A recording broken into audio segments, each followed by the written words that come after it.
अस्सलाम वालेकुम। प्रोग्राम कटहरा, मैं हूँ वकास वलाना।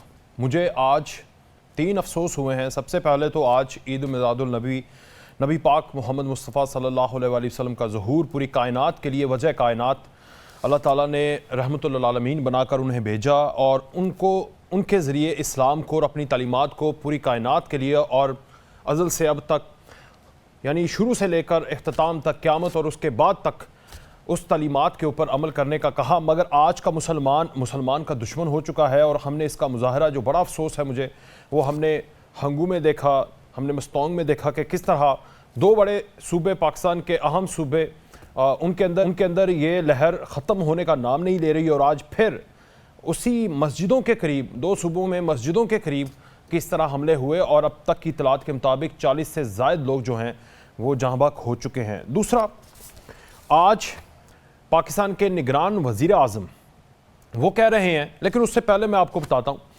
साबिक वज़ीर दाखिला राना सनाउल्लाह साहब ने कहा कि ये किसी भी पार्टी का, यानी किसी भी MNA का, पार्लियामेंटेरियन का अवलीन फरीज़ा ये है कि वो अपने कायद का इस्तकबाल करने के लिए अगर उसे DG खान या रहीम यार खान से भी बंदे लेकर आने पड़े तो ये उसका अवलीन फरीज़ा है। जनाब, एक पार्लियामेंटेरियन का अवलीन फरीज़ा और पार्लियामेंटेरियन से जो वज़ीर आज़म बनता है उसका मकसद ये है कि अवाम को रिलीफ पहुँचाना, अवाम के बैंक बैलेंस में इजाफा करना, ना कि अपने बैंक बैलेंस में, ना कि करप्शन करना, ना कि उनके ऊपर नैब के केसेस होना, अवाम को रिलीफ देना, अवाम के लिए कवानीन बनाना, ना कि आके आते साथ ही सारी नैब की तरमीम करके अपने आप को फ़ायदा पहुँचाना। ये उसका अवलीन फरीज़ा है। ये नहीं कि एक बंदा जो क्या मैं कहूँ, जो कन्विक्टेड है मुबैना तौर पर, वो 4 साल के बाद मुल्क के अंदर आए और उसके इस्तकबाल के लिए आप लोगों को लेकर आए। दूसरा, निगरान वज़ीर आज़म साहब इससे पहले कह रहे थे कि पाकिस्तान तहरीक इंसाफ के चेयरमैन और बाकी लोग जो जेलों के अंदर हैं वो माइनस होकर भी, उनके बगैर भी इंतखाबात हो सकते हैं। आज उन्होंने कहा कि उनके साथ ज़्यादती नहीं होगी। फिर वो कह रहे हैं कि नवाज शरीफ आएंगे, कानून के मुताबिक हिसाब होगा। तो अफसोस मुझे उनके बयानात के ऊपर नहीं, बल्कि जो उन्हें लिख के दे रहा है ना, मुझे उसकी जहनीत पर अफसोस है कि भाई आप किस तरह के बयानात उनको कह रहे हैं कि इस तरह के दें। आपका काम नहीं है, ना कानून से आपका कोई काम है, ना ही किसी को जजा सजा के लिए। आपका काम है केयर टेक करना, इलेक्शन करवाना और आप आगे बढ़ें। फिर बड़ी खबर यह है कि गैलप सर्वे है, फौज की मकबूलियत 88% और अवाम का सियासतदानों पर एतमाद 39% हो चुका है। और इस पर हम बात करेंगे। हमारे साथ अब्दुल्ला हमीद गुल साहब, अखवंजादा चटान साहब, अली इजाज भुट्टर साहब हमारे साथ तहरीक इंसाफ के वकील मौजूद हैं। अखवंजादा चटान साहब पीपल्स पार्टी से, अब्दुल्ला हमीद गुल साहब जवानाने पाकिस्तान। भुट्टर साहब, आप क्या हालचाल, आपका ठीक है, खैरियत से? अल्लाह का शुक्र वलाना साहब। अच्छा, मुझे ये बताएं ज़रा, ये तहरीक इंसाफ के चेयरमैन माइनस हो के भी इंतखाबात हो सकते हैं, आपके साथ कोई नाइंसाफ़ी भी नहीं होगी, ये और जी वलाना साहब, सबसे पहले तो आज 2 अफसोसनाक वाक़यात हुए मस्तोंग में और हंगू में, उस पर अफसोस और मजम्मत। अल्लाह ताला अल-वाहिकीन को सब्र दे और मुतालबा है कि ज़िम्मेदारान के खिलाफ कार्रवाई की जाए।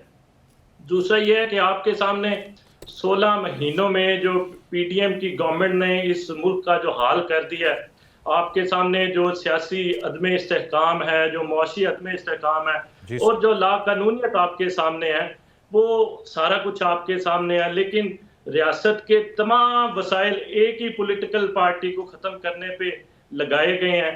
कभी जो है वो आपके सामने जो सर्वे आते हैं, चाहे वो नेशनल हो या इंटरनेशनल हो, चाहे वो प्रोविंस के हों या ज़िले सर्वे हों, तो उसमें PTI मकबूल तरीन जमात है। दूसरी तरफ हमारे जो प्राइम मिनिस्टर, आप उसका जिक्र चलें, बोलें। दूसरी तरफ आप जो हमारे निगरान वज़ीर आज़म हैं, उनकी बात कर रहे थे कि वो कहते हैं कि भाई मैं PTI और इमरान खान साहब के बगैर भी इलेक्शन हो सकता है, या जो लोग जेलों में हैं उनके बगैर भी इलेक्शन हो सकता है। तो अपनी इनकी कानूनी हैसियत ये है कि ये किसी काउंसलर को भी इलेक्शन लड़ने से रोक नहीं सकते। इनका काम है रोजमर्रा के जो मुल्क में हालात हैं उनको देखना। ये जो है लोगों को देख रहे हैं कि किसने इलेक्शन लड़ना है और किसने नहीं इलेक्शन लड़ना। दूसरी तरफ आपके सामने जो हमारा इलेक्शन कमीशन का रोल है, तो इलेक्शन कमीशन का रोल मैं समझता हूँ कि जो उनको रोल अदा करना चाहिए उन्होंने अभी तक नहीं किया। आपके सामने मुल्क की सबसे बड़ी अदालत फैसला देती है, उनको वो नहीं मानते। लेकिन ये जो अदारे हैं, इलेक्शन कमीशन है, हमारी अवाम के पेट वो काट के इनकी मराहत और तनख्वाहें पूरी की जाती हैं ताकि मुल्क में आइन की हुक्मरानी हो, कानून की बालादस्ती हो और आइन पे ये मुल्क चले। लेकिन अगर आइन पे मुल्क इन्होंने नहीं चलाना तो इनका क्या फायदा? हमें तो इनका कोई फायदा नहीं हो रहा। हमारा मुतालबा ये है पहले दिन से कि आपको ये जो सियासी अदम इस्तेहकाम है और मुआशी अदम इस्तेहकाम है, मुआशी अदम इस्तेहकाम पॉलिटिकल स्टेबिलिटी के बगैर नहीं आ सकता। और पॉलिटिकल स्टेबिलिटी तब आएगी आप उनको 90 दिन में इलेक्शन करवाएं। लेकिन पंजाब में और केपी में गैर कानूनी तौर पे हुकूमतें चलाई जा रही हैं, आप इलेक्शन की तरफ आते नहीं हैं। तो जब तक इलेक्शन आप बर वक्त और शफाफ इलेक्शन नहीं करवाएंगे तो हमारी इधर पॉलिटिकल जो है वो स्टेबिलिटी और मुआशी स्टेबिलिटी नहीं आ सकती। तो इनको ऐसे बयानात देने से गुरेज करना चाहिए। ठीक, इनको इस तरह के बयान। और आप वैसे माशाल्लाह बहुत अच्छी बातें कर रहे हैं। मैं हैरान हो गया हूँ कि पाकिस्तान तहरीक इंसाफ अच्छी बातें भी करने लग गई। अखुंज़दा चटान साहब हंस रहे हैं आप। चटान साहब, ये क्या हो गया निगरान वजीर आजम को? ये जो बयानात दे रहे हैं वो मैंडेट के अंदर दे रहे हैं? बिस्मिल्लाहिर्रहमानिर्रहीम। देखिए, बयान तो कोई भी दे सकता है, बयान पे कोई पाबंदी तो नहीं है, लेकिन वजीर आजम के बयानात का असर होता ना जरा। मैं तो आप माड़े बंदे हैं, जो मर्जी बोलें। देखिए जी, बयान तो वज़ीर आज़म भी दे सकते हैं, हर कोई दे सकते हैं। आप बयान पे तो किसी को मना नहीं कर सकते हैं, लेकिन आइन में निगरान हुकूमत के काम का तयन है।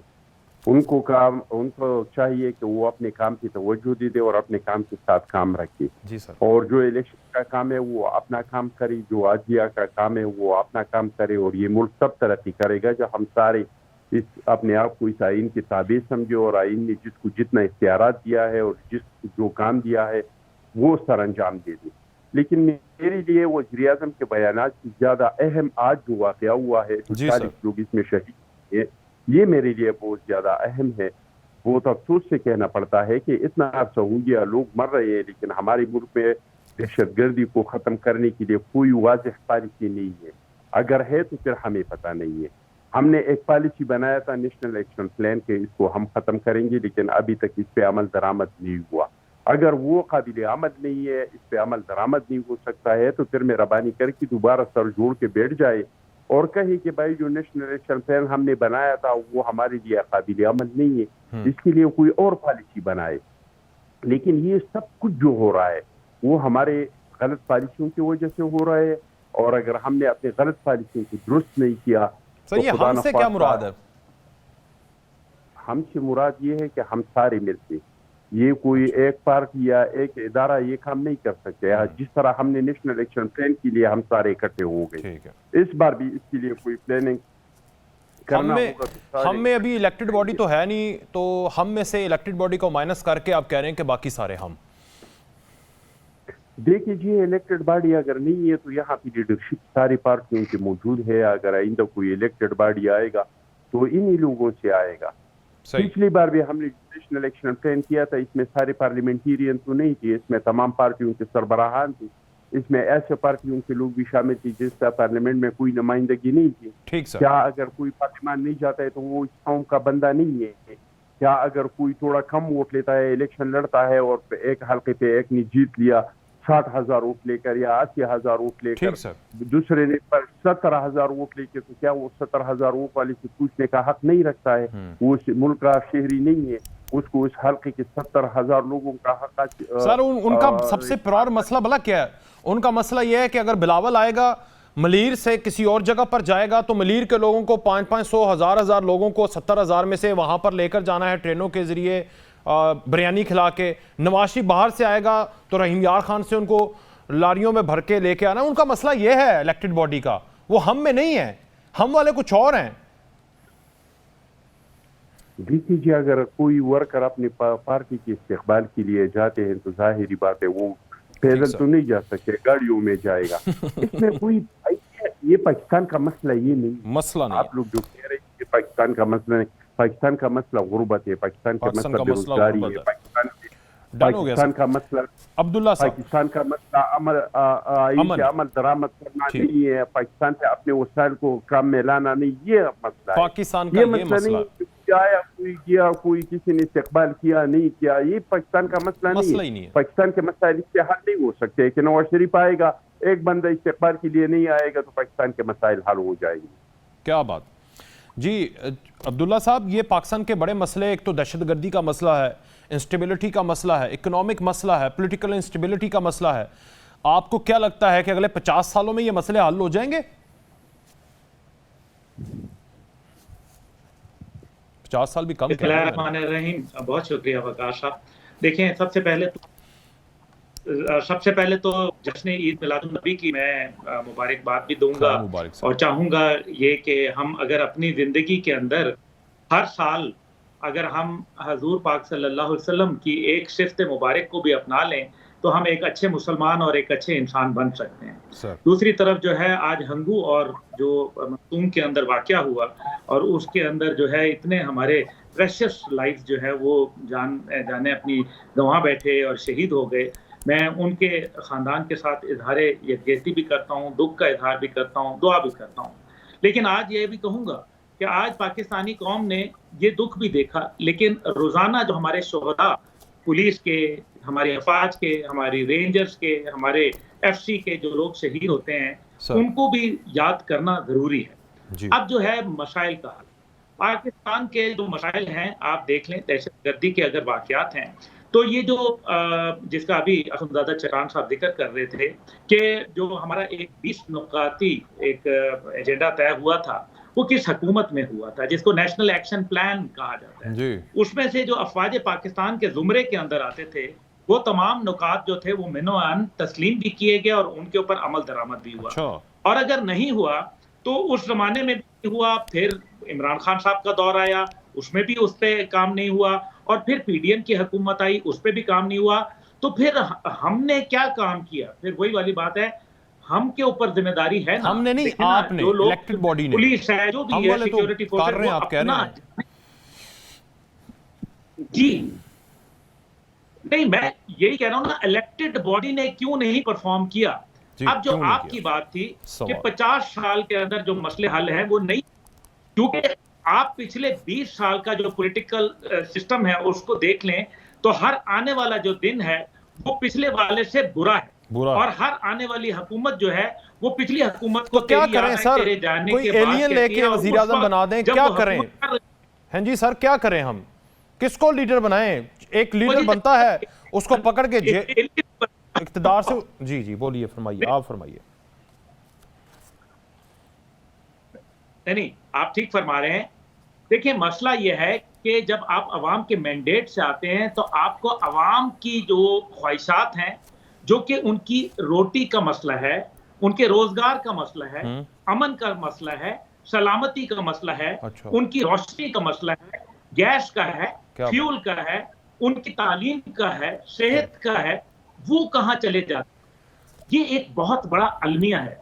और जो मौजूदा सिस्टम है, जिसमें भी आपने कहा कि मियां नवाज शरीफ साहब की इस्तकबाल के लिए, हकीकत यह है वकास वलाना भाई कि मुझे ये बताएं कि एक आदमी रहीम यार खान से गरीब आदमी जो कि वर्कर है, क्योंकि आने वाला वर्कर ही होता है, वो वर्कर अपने खर्च से कैसे आएगा? अपनी जेब से नहीं आएगा, वो आएगा वहां के MNA MPA का, और ये वही 54 अरब रुपए होंगे जो जाते हुए 22 दिन पहले हुकूमत जो है वो दे गई तमाम उन लोगों को जिनको कहा कि जनाब डेवलपमेंट फंड का नाम दे दिया। अब ये 54 अरब रुपए आपको नजर आए? क्या बात, हाँ, ये बात है। चलें, अब जरा भुट्टर साहब की तरफ। आप कहते हैं यहाँ जो पॉलिसी है, यहाँ जो आखिरी बात, यहाँ जो पॉलिसी है वो है you scratch my back, I scratch yours. मुझे आप कुछ दें, उसके बदले में कुछ लें।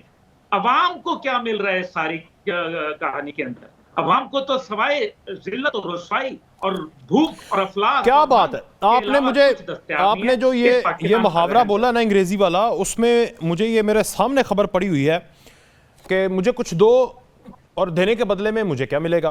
तो जनरल बाजवा की तौसी की हिमायत में पंजाब और वफाकी हुकूमत की हमें पेशकश हुई थी। ख्वाजा आसिफ साबिक वजीर दिफा, सही उतरता है ना अपने आपके मुहावरे के ऊपर? लेकिन नहीं, तुसी भी दे दी, हुआ कुछ नहीं है जी। भुट्टर साहब आप बताइएगा, वो मुझे ना जब ये इमरान खान साहब अटक से अडयाला जेल मुंतकिल हुए तो वो मुझे एक मशहूर शोर फाक गाना याद आ गया, नेक्स्ट स्टॉप अडयाला। कैसे हैं आप? अडयाला जेल में ठीक है, वर्जिश शर्जिश सही कर रहे हैं, एक्सरसाइज सही जा रही है, अब तो सफोकेटेड नहीं है ना? जी वलाना साहब, मेरी 4-5 दफा मुलाकात हुई है खान साहब से। तो अटक जेल में जो हालात थे वो भी आपके सामने आप सबको बताए भी, और अभी चूंकि अडयाला जेल में उनको शिफ्ट किया गया है, इसके बेसिकली इसके पीछे बड़े मकासद ये है कि अभी ये साइफर का एक केस का ट्रायल शुरू करने जा रहे हैं, और ट्रायल ये समझते हैं कि शाह महमूद साहब का और खान साहब का ट्रायल चूंकि इकट्ठा होगा, एक ही केस में है दोनों, तो उनका ट्रायल उधर जल्दी और उजलत में जिस तरह तोशा खाना का केस इन्होंने चलाया था उसी तर्ज का ये साइफर केस को चलाना चाह रहे हैं। हालात उधर आपके सामने जिस तरह की खबरें मीडिया पे चलाई गई कि शायद उनको बी क्लास दे दी, कि बिल्कुल ऐसा नहीं है, वही सी क्लास का छोटा सा कमरा है, बल्कि अटक जेल का जो कमरा और सेल था उससे भी छोटा कमरा है। और अटक जेल में तो उनको वॉक करने की भी इजाजत थी, और इधर तो बिल्कुल उनको वॉक करने की भी इजाजत नहीं है। तो क्या करें उन्हें? मैनुअली प्राइम मिनिस्टर हाउस में बंद कर दें उन्हें, क्या करें? जेल में रहना उन्होंने। देखें जेल की नखरा की, जेल मैनुअल या कोई भी पाकिस्तानी कानून इस बात से नहीं रोकता कि भुट्टो साहब सुने जरा, भुट्टो साहब सुने, वो कहते हैं ना नौकर की नखरा की, मैं कहूंगा जेल की नखरा की, मुजरिम की नखरा की। देखें उनको जिस हाल में भी रखा गया वो बिल्कुल वो समझते हैं कि वो जिस तरह नहीं, उनको कोई मसला नहीं है, मसला आप लोगों को है, वकीलों को मसला है। नहीं, मसला हम लोगों में नहीं है, मसला ये है कि आप जब गैर कानूनी काम करेंगे, जब गैर कानूनी जो है वो फैसलों पे अमल करेंगे तो वकीलों को बिल्कुल मसला होगा। वकीलों को क्यों नहीं मसला सिर्फ इस मुल्क में है ही रूल ऑफ लॉ का मसला। तो आजकल थप्पड़ भी मार रहे हैं, शुक्र आप दूर बैठे हुए हैं मुझसे, मसला तो होगा उनको। देखें रूल ऑफ लॉ का मसला तो है ना इस मुल्क में। सबसे बड़ा मसला, अभी अब्दुल्ला साहब भी बात कर रहे थे, तो ये मसला मैं ये समझता हूँ कि पाकिस्तान का अगर कोई जेन्युइन और बड़ा मसला है वो रूल ऑफ लॉ का। आपके सामने जो पाकिस्तान में रूल ऑफ लॉ के हालात हैं, कोई कैसे बाहर से ना कोई बाहर से इन्वेस्टमेंट लेके आएगा, आपकी अपनी कंपनी जो है वो बाहर चली जाएंगी जब रूल ऑफ लॉ नहीं है। रूल ऑफ लॉ है सर, ये रूल ऑफ लॉ कैसे ठीक होगा? मुझे जरा बताएं कैसे ठीक होगा? दोबारा खान को वज़ीर आज़म बना दें, पीटीआई की हुकूमत आ जाए, इनको पकड़ के दोबारा जेलों में डाल दिया जाए, शहबाज शरीफ कमर दर्द पकड़ कर जाके एफआईए के अदालतों के, नैब की अदालतों के चक्कर लगाएं, फिर होगा रूल ऑफ लॉ ठीक? रूल ऑफ लॉ ये है कि जो हमारे कवानीन हैं उन पे अमल दरामद होगा। जिस तरह हमने अपने सारे रियासती वसाइल एक ही पार्टी को खत्म करने पे लगा दिए हैं, एक ही पार्टी को हम खत्म करने जा रहे हैं, दूसरी तरफ हम एक जो अदालती मफरूर हैं, अदालती भगोड़े हैं, उनका इस्तकबाल जो है वह शान शौकत के साथ किया जा रहा है। वो भी जेल में जाएंगे, बहस होती है कि उनका इस्तकबाल हमने करना है, रोज कोई ना कोई जो है वो मिनिस्टर इस पे स्टेटमेंट देता है कि हम पाकिस्तान पे जी देखें वो पाकिस्तानी कानून के मुताबिक तो उन्होंने जेल में जाना है। रूल ऑफ लॉ ये है कि वो जब आएंगे तो सीधा एयरपोर्ट से गिरफ्तार होंगे और सीधा जेल जाएंगे। फिर ये है रूल ऑफ लॉ। दिल को तस्कीन मिल जाएगी, तसल्ली मिल जाएगी। नहीं देखें, रूल ऑफ लॉ जब होगा तो हम देखें आपके सामने जो हालात हैं, आपके सामने कल जो करक में हुआ कि एक तरफ दूसरी पॉलिटिकल पार्टीज अपने जलसे कर रही हैं और जो पीटीआई है उस पे आप चैलेंज कर रहे हैं, ये रूल ऑफ लॉ है। आज आपके सामने जो ये इस पे रुक जाए, मैं भूल जाऊंगा, ये बड़ा अच्छा पॉइंट था। उस पे इमरान खान साहब की तस्वीर चट्टान साहब जो है वो देखी गई और जिली इंतजामिया की तरफ से उसको उतार दिया गया। ये रूल ऑफ लॉ है। ये रूल ऑफ तरह रूल ऑफ लॉ नहीं होती। कोई इंसान जो यूएन में पाकिस्तान, मैं कहता हूं 2018 के अंदर अगर आपने उस वक्त खुशियां ना मनाई होती जब एक बंदा अपनी बेटी के साथ आया था और उसे सीधा जेल में डाल दिया था और उसे माइनस किया था, तब का रूल ऑफ लॉ इसी तरह का होता जो आज डिमांड कर रहे हैं, तो आज मैं आपको शाबाश देता, बल्कि 21 तोपों की सलामी देता। तब तो बड़े बादशाह खिल रही थी आपकी, खुश हो रहे थे, शेरवानियां पहनने का सोच रहे थे और बाद में माशाल्लाह आपने पहनी भी। चट्टान साहब, वैसे ये रूल ऑफ लॉ है सर कि 2-3 पार्टियों ने ही मिलकर आपस में इलेक्शन लड़ना है और उन्होंने हुकूमत बना लेनी है और एक बड़ी मकबूल पार्टी जिसकी मकबूलियत 70% है वो उनके बकौल, उसको आपने माइनस करना है। यह है रूल ऑफ लॉ, यह है कॉन्स्टिट्यूशन बनाने वालों के कॉन्स्टिट्यूशन पे अमल करने की बात, पीपल्स पार्टी वाले। देखिए जी, किसी को माइनस नहीं करना चाहिए, सबको इलेक्शन का मौका देना चाहिए, लेकिन अगर किसी को सजा हुई है और अदालत से सजा हुई है, मुलजिम को तो ये इलेक्शन लड़ने का हक हासिल है लेकिन मुजरिम को तो हासिल नहीं है। और नवाज शरीफ इलेक्शन नहीं लड़ सकता। जो जिसको भी अदालत से सजा मिले, चाहे वो जायज मिले नाजायज मिले, इस पे बहस हो सकता है कि इसको ये सजा मिली है तो या इसके साथ ज्यादती हुई है या उनको सही तरीके से सजा दी है। लेकिन जब अदालत से एक बार किसी को सजा हो जाती है तो फिर तो वो नाअहल हो जाता है, फिर वो इलेक्शन तो नहीं लड़ सकता है। हाँ, अगर किसी पे इल्जाम है, अभी तक अदालत ने उसको सजा नहीं दी है, तो फिर तो वो इलेक्शन लड़ सकता है। और ये सबके साथ ऐसा ही होना चाहिए। तो जो मुजरिम है, जिस पे ठप्पा लग गया है अदालत की तरफ से, उसको इजाजत नहीं देना चाहिए। लेकिन मुझे बहुत अफसोस हो जाता है जो हमारी पीटीआई के दोस्त ये बातें करते हैं कि इमरान खान साहब अडियाला जेल में इतना कमरा है और अटक जेल में इतना कमरा था और उसको वॉक नहीं करने दिया और उसको खाना नहीं देने दिया। ये वही लोग थे जो हमें सुबह शाम भाषण देते थे कि देखिए, देखो पाकिस्तानियों, मेरे भाइयों, यूरोप में का है, यहाँ पे बकरी चोर जो है, क्या उसको ये सहूलत मिल सकता है? तो आज मैं इन लोगों से पूछता हूँ कि क्या बकरी चोर को भी बड़ा कमरा मिलेगा? क्या उनको भी एसी देगा? ये वही इमरान खान नहीं है जो कह रहा था कि मैं जाके इनके एसी निकलवा दूंगा। ये वो इमरान खान नहीं है जो कह रहा था कि इनके पंखे उतरवा दूंगा। ये वो इमरान खान नहीं है जिन्होंने मरीजों की दवाई बंद नहीं की थी। मैं आपको एक मशवरा दूं चटान साहब, मैं आता हूं, लेकिन एक मशवरा दे दूं चटान साहब। मशवरा ये है कि आप ना ये एसी उसी वाली रिवायत ना खत्म करें। कल को फिर आप लोगों ने भी अंदर जाना है, मुझसे लिखवा लें, ये आप लोगों के ऊपर फिर दिन आने। मैं जवाब देता हूं, मैं जवाब देता हूं। से गिरफ्तार किया था, जो मरियम नवाज को शहबाज शरीफ के सामने से गिरफ्तार किया था, इंतकाम तो वो था। बारी तो वैसे गुल साहब की है, बुटर साहब 30 सेकंड में जवाब देना दे, लड़ना नहीं है आपने। मैं ये जवाब देता हूं कि पाकिस्तान की हिस्ट्री में कोई ऐसा पॉलिटिकल लीडर आप बता दें जिस पे हमने 200 से ज्यादा झूठे बेबुनियाद पर्चे किए हों, जिस पे हमने दहशतगर्दी के, बगावत के, गद्दारी के, तौहीन जज के, तौहीन इलेक्शन कमीशन के, तोशाखाना के, फिर जो है अलकादर ट्रस्ट के, फिर आपके सामने साइफर के। कोई ऐसा पॉलिटिकल लीडर बता दें कि पूरे पाकिस्तान में जो फौजदारी में ऑफेंसेस हैं वो सिर्फ उन्हीं पे लगाए हों। सारे झूठे बेबुनियाद मुकदमे बना के हमने उनको अंदर तो बंद कर दिया। इसलिए आपको दुख होता है। कोई एक आधा ठोस मुकदमा बनाते, ये क्या ज्यादा मुकदमे बना के उन्होंने बस कोई सारे एक भी नहीं बन सकता, एक भी उन पे नहीं बन सकता, ना इनसे बन। अच्छा, कह रहे हैं आप एक भी नहीं बन सकता। चलें, आपकी बात मान लेते हैं सर, आपकी राय, आपका एहतराम। अब्दुल्ला साहब, क्या आपको पिक्चर क्या नजर आ रही है? जरा विजुलाइज करें ना, फैंटेसीज में अपनी में जाएं और जाकर मुझे बताएं कि आइंदा आने वाले 6 माह की, साल की क्या पिक्चर नजर आ रही है? कौन बंद, किस पे कांटा, किस पे गुड, किस पे सबज, किस पे रेड? देखिए जी, जहां तक ताल्लुक है, अगर आपने इलेक्शन कराने हैं तो फिर इलेक्शन के अंदर तो आपको, जब तक आप लेवल प्लेइंग फील्ड नहीं देंगे तो मामला नहीं बनेगा।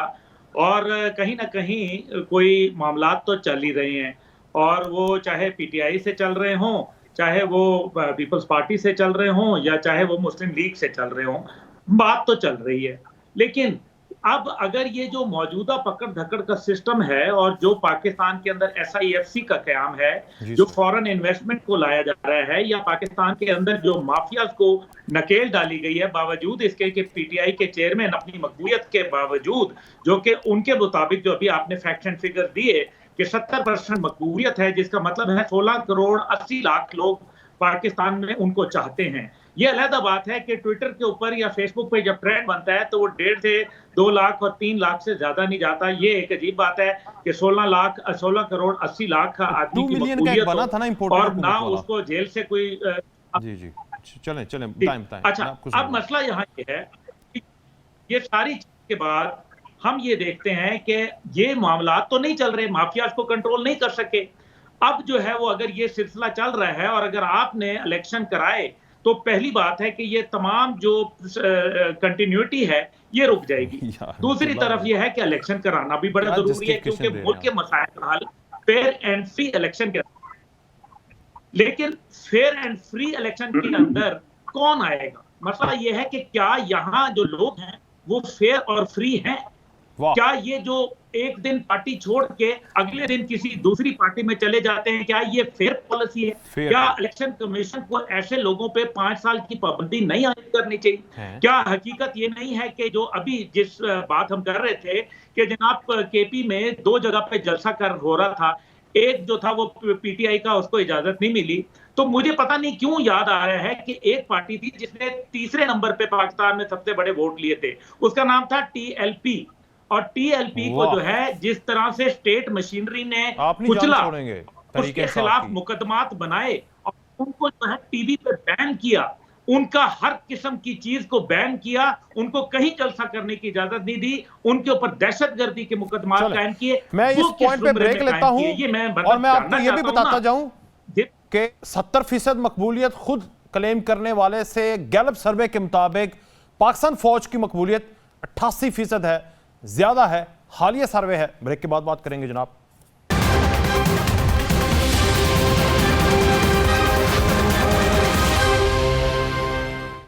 लें जी भुट्टर साहब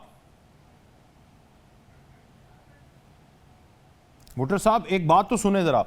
ये जिस तरह गुल साहब कह रहे हैं कि आज तो आप रोना रो रहे हैं और आप कह रहे हैं कि हमारे साथ नाइंसाफ़ी हो रही है, हमें जलसे नहीं करने दिए जा रहे। एक पार्टी जलसे करती है, दो पार्टी जलसे करती हैं, लेकिन एक पार्टी को पर्टिकुलर को जलसा नहीं करने दिया जा रहा। उन्होंने टीएलपी की एग्जाम्पल आपको बता दी, एक चीज़। और दूसरा जो आप क्लेम करते हैं ना कि हमारी मकबूलियत 70% है, तो गैलप के हालिया रिपोर्ट के मुताबिक पाकिस्तान फौज की मकबूलियत 88% और अवाम का आप समेत सारे सियासतदान, आप तो वकील हैं वैसे, सियासतदान भी बन जाएंगे, उन पर एतमाद 39% रह चुका है।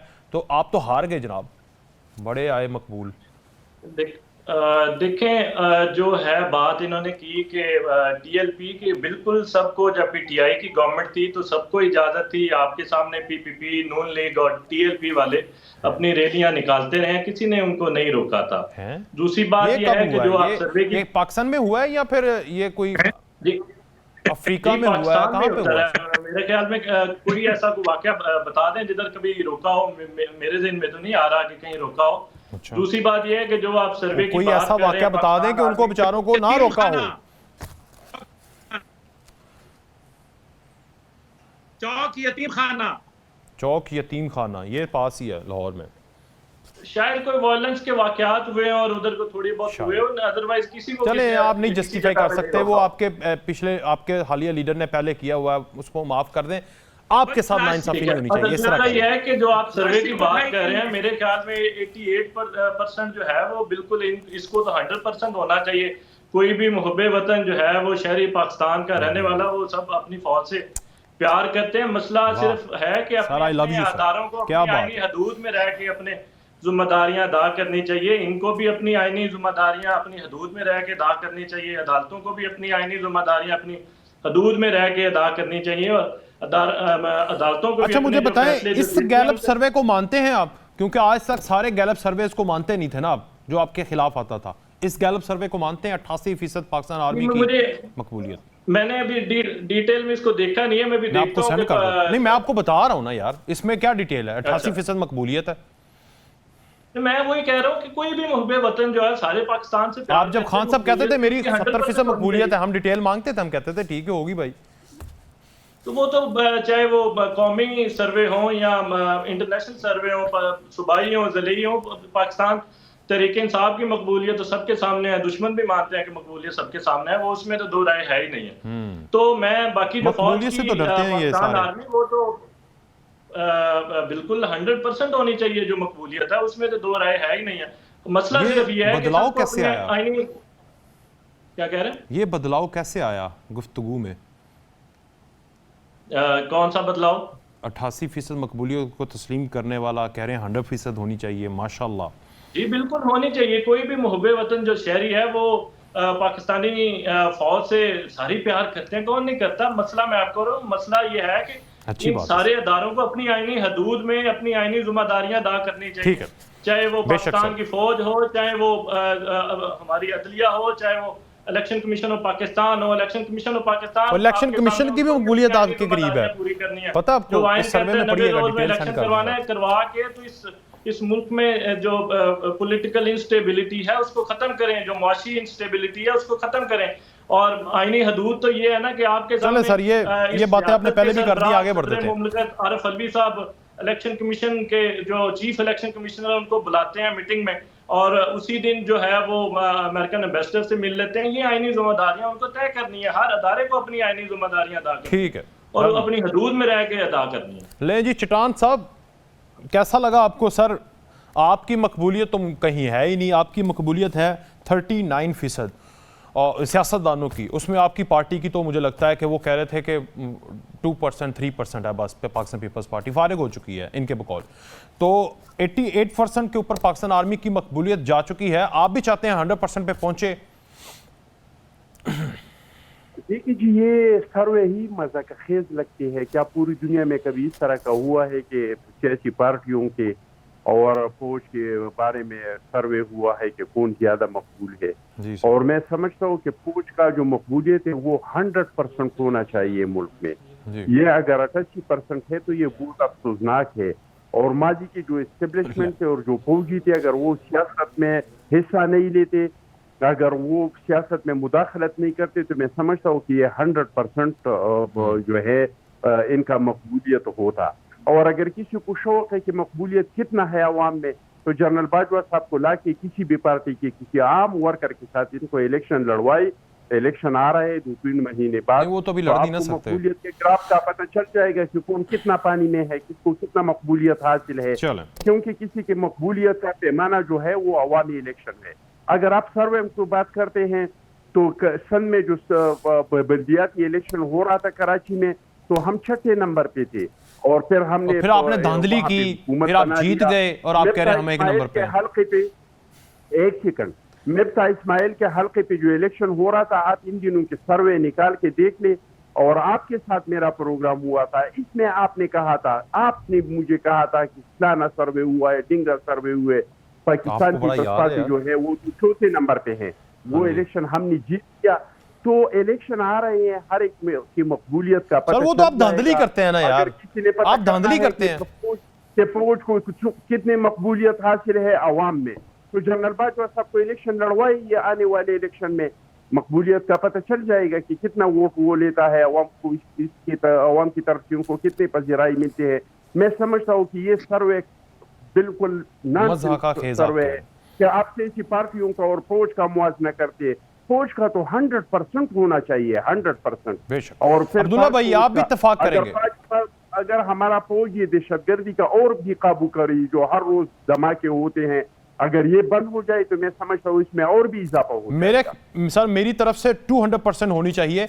अब्दुल्ला साहब आप इत्तेफाक करेंगे? आपका टेक, आपको आवाज लेट जा रही है। प्रकाश साहब, पहली बात यह है कि गैलप एक बड़ा रिप्यूटेबल सर्वे और गैलप का एक रिप्यूटेबल सर्वे है और गैलप जो है वो पूरी इंटरनेशनल दुनिया के अंदर रिकॉग्नाइज्ड है और इसको बकायदा कोट किया जाता है। तो अब इसके अंदर बात आते हैं स्टैटिस्टिक्स के ऊपर। ये बहुत अफसोसनाक बात है कि कौम का एतबार इस सियासी निज़ाम पे से उठता जा रहा है। सियासतदानों पे की मकबूलियत कम हो रही है, ये अच्छी बात नहीं है। अब जो आपने इसकी शफाफियत की बात की, वाकई जनरल बाजवा या कोई भी नहीं जीत सकता, आप और मैं भी नहीं जीत सकते, क्योंकि हमारे पास 30-40 करोड़ रुपया नहीं है लगाने के। हम लोगों के घरों के बकायदा जो वोट हैं वो खरीद नहीं सकते। रातों रात जो है उनके शनाख्ती कार्ड के बदले उनको 2-3 हजार रुपया नहीं देते। हम जो है कितने पैसे नहीं है लोगों को, जो थानों से जायज निकाल नहीं सकते। ये है मजबूरियां। वो आपको याद होगा कि एक पीटीआई के जो सेनेटर थे जो बलूचिस्तान से थे, उन्होंने तकरीबन 84 करोड़ रुपए एक्सेप्ट किया था बकायदा मीडिया के ऊपर और कहा था कि मैं 84 करोड़ रुपए में सेनेटर बना हूं। तो अगर ये शफाफियत, तो I am sorry, this means कि आपकी फौज को लोग इसलिए पसंद करते हैं क्योंकि अफवाज पाकिस्तान हर मुश्किल में, हर घड़ी के अंदर, सैलाब में, जल्जले में, टिड्डी दल में, कोविड के अंदर, हर जगह फौज जो है वो सामने आई। जब दहशतगर्दी के खिलाफ जंग होती है तो सामने आती है, अपने खून से कुर्बानी देती है। ये वो वजूहात होती है की बुनियाद पे आज आप देख लें कि हमारी अफवाज, हमारी पुलिस जो आज के दिन में आप देख लें कि कितने सियासतदान हंगू गए, कितने लोगों के टीवी पे बयान आए, कितने लोगों ने जो है वो इसको कंडेम किया, कितने लोगों ने जो मस्तूम के वाकये के ऊपर, जबकि कोर कमांडर साहब जो थे वो आज सारा दिन वहां मेरी इतलात के मुताबिक वो मस्तूम में रहे हैं और अभी भी जख्मियों की इयादत के लिए वो बैठे हैं। ये देखिए ना, ये एक कमिटमेंट टू कॉज है। इसकी बुनियाद सर, से वो तो अफवाज पाकिस्तान की फर्ज है, सर। मकबूलियत बढ़ती है। मैं ये चाहता हूं जी कि सर। सियासतदान अपनी मेहनत और अपनी लगन और ईमानदारी को बरूए कार लाते हुए एक ऐसा निजाम दें ताकि लोग उनकी जो गिरती मकबूलियत है उसके अंदर इजाफा करें और उनके ऊपर ट्रस्ट लेवल हो। अफसोस की बात यह है कि आज सियासत के इस निजाम पे से आम आदमी का क्या, खास आदमी का भी एतबार उठ गया और एक मुतवस्सत घराने का आदमी आज MP MNA बनने का सोच भी नहीं सकता। ठीक, भुट्टर साहब आप एक मिनट वेलाना साहब एक मिनट जी चटान साहब अर्ज करें, फरमाएं। मेरे भाई अब्दुल्ला गुल ने कहा कि जनरल बाजवा इसलिए इलेक्शन नहीं लड़ सकते कि इनके पास 40 करोड़ रुपए नहीं है। तो आपको पता है कि इसके पास कितना पैसा है? मुझे नहीं पता सर, मैं कौन सा जो है FBR में बैठा हूं, कितना पैसा था? ऐसे बात नहीं करे अब्दुल्ला गुल साहब। इवन FBR वालों को भी नहीं पता होगा। चाहे हम उसको किसी गरीब से गरीब वर्कर के साथ इलेक्शन लड़वाएंगे, लाओ इसको इलेक्शन में। चले आगे बढ़ जाए, ठीक है, होगी मकबूलियत सर। वो अभी इलेक्शन लड़ ही नहीं सकते सर कानून के तौर पर।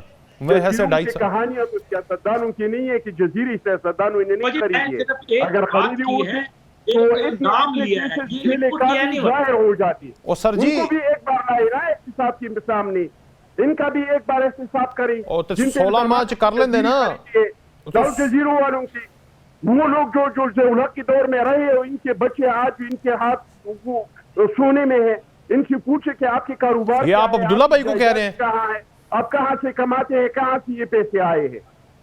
इसमें नहीं, तो ऐसे जिन नहीं लोगों ने जौलत दिनों में कमाए हैं, इनके नवासी थी आज खा रही है। जी अब्दुल्ला भाई, यू हैव टू रिस्पॉन्ड। मेरे से पूछ रहे हैं, आपसे बात कर रहे हैं और कहाँ यहाँ पर फरिश्तों से बात कर रहे हैं? मेरे से आप पूछ रहे हैं, वो आपसे बात कर रहे हैं, वो आप फरिश्तों से थोड़ी बात कर रहे हैं, वो आपसे बात कर रहे हैं। वो कह रहे हैं कि जिनके अब्बा नाना दादा 80s में 70s में थे बड़े बड़े ओहदों पर, आज उनके बेटे नवासे एंजॉय कर रहे हैं। सर वो आप तो बीच में आप भी आ गए ना, आप रिस्पॉन्ड करें, फिर मैंने ब्रेक लेनी है, फिर मैं भुट्टर साहब की तरफ जाऊंगा, उनको टाइम नहीं मिला। देखिए जी, मैं इसको आधे मिनट में रिस्पॉन्ड कर देता हूं। आप मीडिया के ऊपर एक ट्रायल लगा लें अपने दिन अपनी मर्जी का और मीडिया पे दिखा लें। जो मेरे पास है, जो नाजायज है वो ले लें, जो टैक्सेबल, जो आज का नहीं, जो पिछले 70 साल से हम टैक्स दे रहे हैं, और मेरे वाले जो फौज के अंदर रहे, वो जो उन्होंने सारी जिंदगी टैक्स दिया, उससे बढ़कर जो है वो अल्लाह करे आप ले ले चट्टान साहब। और जो चट्टान साहब के असासे होंगे, जो वो टैक्स के मुताबिक अगर होंगे, तो इंशाअल्लाह ताला मुझे वो भी कबूल है। मैं आप दोनों के चेक मुनाजरा कर लेते हैं। मैं आप दोनों के अभी निकालें टैक्स, और इसके ब्रेक के अंदर निकाल लें, और फिर उसके बाद हम चेक करते हैं, मुआवजा करते हैं। ब्रेक से वापस आगे बात करें।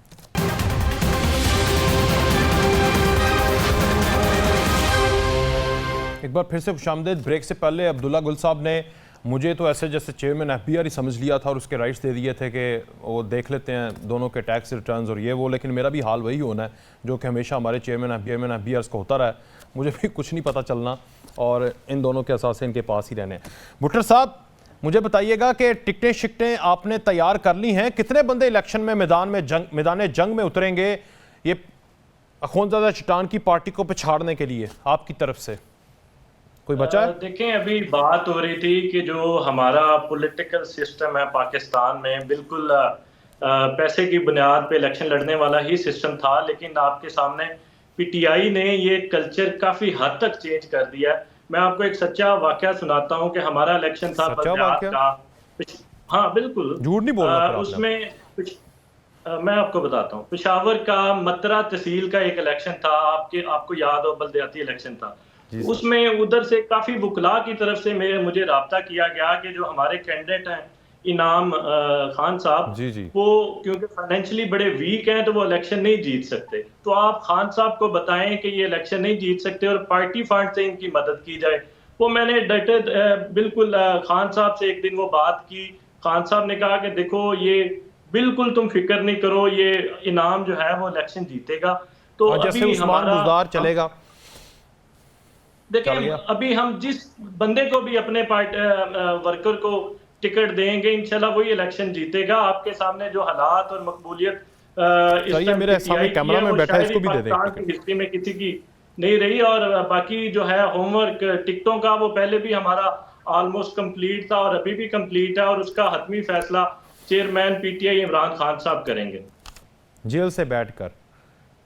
जी बिल्कुल, इंशाल्लाह। हम तो कोशिश ये है कि जिस तरह फर्जी और बेबुनियाद सारे केसेस हैं वो जल्द खत्म हो, और लेकिन जो टिकटों का फैसला है वो चाहे अंदर हो, कोशिश तो ये है कि इंशाल्लाह वो जल्द बाहर आएंगे, तो फैसला वो हतमी फैसला टिकटों का वही करेंगे। बाकी पीटीआई का और इमरान खान साहब का किसी किस्म की किसी के साथ कोई डील नहीं है। उनकी डील और ये वेरी क्विकली चटान साहब की पार्टी के लिए एक पैगाम, यानी अपने मुखालफिन के लिए एक पैगाम, जल्दी से क्विकली, फिर मैं उनकी तरफ जाऊंगा आपका पैगाम लेकर कासिद बनकर। बिल्कुल यही है कि चेयरमैन पीटीआई इमरान खान साहब का सिर्फ और सिर्फ डील जो है वो किसी अदारे या किसी के साथ नहीं है, सिर्फ डील अवाम के साथ है, और वो इस बात पे यकीन रखते हैं कि अवाम की ताकत से दोबारा वो इक़्तिदार में आएंगे। आपने वाकया सच्चा बताया और बात आप गलत कर रहे हैं।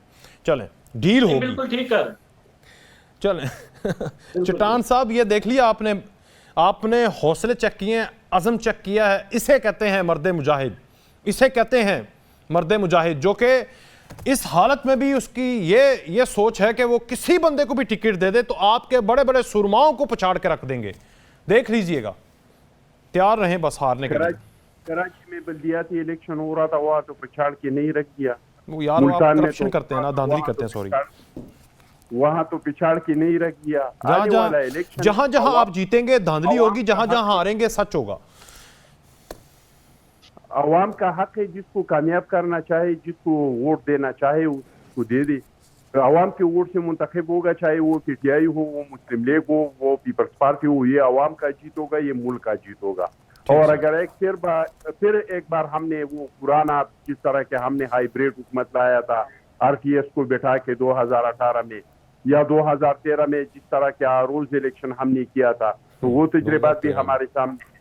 तो अवाम को वोट का हक देना चाहिए, अवाम जिसको वोट दे दे, जिसकी जो भी अवाम आपके नजदीक सबसे शफाफ इंतखाब हालिया हिस्ट्री में 2008 वाला था, क्योंकि आप जीत गए। इसमें भी हमारे हुकूक पे डाका पड़ा था, इसमें भी हमारे साथ कोई असर कसर नहीं छोड़ा था, नहीं तो इसमें भी आपने तो क्लीन स्वीप कर जाना था तब। अब्दुल्ला भाई, इंशाल्लाह। चलें, अब्दुल्ला साहब आप बताइएगा, डील होगी अडयाला वालों से? भाई आपने देखा नहीं, अभी अली साहब ने जिस तरह से भुट्टो साहब ने बात की, वो कितनी वाज़े है कि वो तब्दीली आ नहीं गई, बल्कि तब्दीली आ नहीं रही, बल्कि तब्दीली आ गई है। कौन सी? और उसका आपने देख लिया कि 88 से वो तो 100% पे ले जा रहे हैं। और पहली दफा जो मीर जाफर के बयानिए को उन्होंने चैलेंज, वो जो है वो नेगेट कर दिया और वो गलत साबित कर दिया। इस तरह की बातें मेरे मुंह से निकलते मैं डरता हूँ। आप कर सकते हैं, बड़े आदमी है ना, आप ताकतवर आदमी, आप कर सकते हैं। मैं इस तरह की बातें फिर जरा डरता हूँ ना। मैं अली भाई से भी थोड़ा सा, ये तो बातें होती हैं, फिर इसका मतलब है कि डील और ढील जो है वो कहीं ना कहीं महसूस होती है। मतलब ये मैं नहीं कह रहा, ये खुद बयान हो रहे हैं, बातचीत से पता चल रहा है, तजिया कर रहे हैं। तो बहरहाल हमारी सारी मेरी अब्दुल्ला भाई मेरी 4-5 दफा खान साहब से मुलाकात हुई है और यही सवाल उनसे बारहा पूछा गया। सिस्टम वो अवाम का एतबार उठ गया उसके ऊपर, और जब अवाम का एतबार सिस्टम से उठ जाए तो फिर चाहे कोई भी सामने मौजूद हो, अवाम निकलना नहीं चाहती, गुर्बत की चक्की में पिस रही है, बुरे हालात के अंदर है। लीडरशिप जो है वो अवाम को निकलने दें, अवाम गरीब लोगों को निकलने दें। लेकिन चटान साहब, आपको टेंशन ये थी ना कि नून लीग के साथ डील हो चुकी है और भाईजान एक और डील के लिए तैयार है, और तुसी किथे हो, तुसी भी डील करो जनाब। हम डील नहीं करते, हम कहते हैं कि आवाम को वोट का हक दे दो, साफ और शफाफ इलेक्शन कर दो। इलेक्शन साफ और शफाफ होगा तो वो जब मुंतखब हुकूमत होगा वो मुल्क के मसाइल का हल करेगा। लेकिन अगर आप 2018 में जिस तरह के एक हाइब्रिड हुकूमत बनाया तो आपने मुल्क के हालात देख लिया, आपने मुल्क की मईशत के हालात देख लिया, ये क्या हुआ, इस मुल्क के साथ क्या हुआ, इस मुल्क की मईशत के साथ क्या हुआ। दोबारा दहशतगर्दी ने सर उठा दिया। तो हमारा डील तो ये है कि हम यही कह रहे हैं कि हर इदारा अपने आईनी इख्तियारात के अंदर रहकर अपना काम करे और जल्दी से जल्द इलेक्शन होना चाहिए, क्योंकि हमारे मुल्क के दो बड़े मसाइल है, एक दहशतगर्दी है, एक मईशत है, कि 5 साल का मुंतखब हुकूमत आके और वो इस मुल्क के मसाइल हल करे। और तीसरा बड़ा ये जो मसला अब्दुल्ला करप्शन है।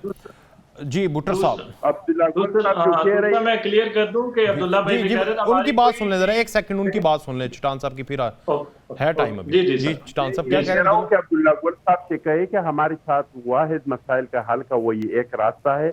हमने डिक्टेटरों को आजमाया है, हमने टिप्टेट्स को आजमाया है, हमने हाइब्रिड को अभी आजमा लिया। आगे बढ़ इस मुल्क में जी भुट्टर साहब योर कमेंट। मुंतखब हुकूमत आया है उन्होंने, मैं ये कह रहा हूँ कि अब्दुल्ला भाई जो बात कर रहे थे, मेरी 4-5 दफा अब्दुल्ला भाई खान साहब से भी मुलाकात हुई है और जो खबरें बाहर चलती हैं वही उनसे पूछा जाता है। वो आपको थोड़ी बताएंगे जो उनके दिल में चल रहा है। उन्होंने हर दफा इसको बिल्कुल ये कहा कि मेरी कोई किसी के साथ कोई डील नहीं है, कोई किसी के साथ डील नहीं होगी, मेरी डील सिर्फ और सिर्फ अवाम के साथ है, उन्हीं की डील और उन्हीं की ताकत से मैं दोबारा इक्तदार में आऊंगा। और हम जी किसी को अब्दुल्ला भी साहब कुछ कहना चाह रहे हैं, वेरी क्विकली सर, 10 बातें सेकंड होती रही कि शायद बल्ले का निशान खत्म कर दिया जाएगा और ये सारी बातें, तो फिर उस पे भी बड़े क्लियर थे कि बल्ले का निशान हो या ना हो, हम जिसको भी बताएंगे अवाम जो है। एक सेकंड भुट्टर साहब क्या लें जी, क्या लें लास्ट में? जी अब्दुल्ला साहब। जी सर, मैं दोनों बातों को रिस्पॉन्ड कर दूं। देखें, पहली बात यह है कि डिक्टेटरशिप किसी सूरत अच्छी नहीं होती और मैं उसके खिलाफ। और दूसरी बात, चाहे वो सिविल मार्शल लॉ एडमिनिस्ट्रेटर की हो या फौजी मार्शल लॉ एडमिनिस्ट्रेटर की हो। नंबर 1। नंबर 2 जो है वो आपने आ गए कि जी खान साहब ने ये कहा, खान साहब ने जो कहा वो यू टर्न मास्टर हैं। उनकी अपनी हुकूमत में 229 यू टर्न मैंने गिने थे, उसके बाद मैंने गिनती बंद कर दी। ले जी बहुत शुक्रिया अब्दुल्ला साहब, याली साहब बहुत शुक्रिया, खुशना चटान साहब, इजाजत दीजिए जी, अल्लाह हाफिज।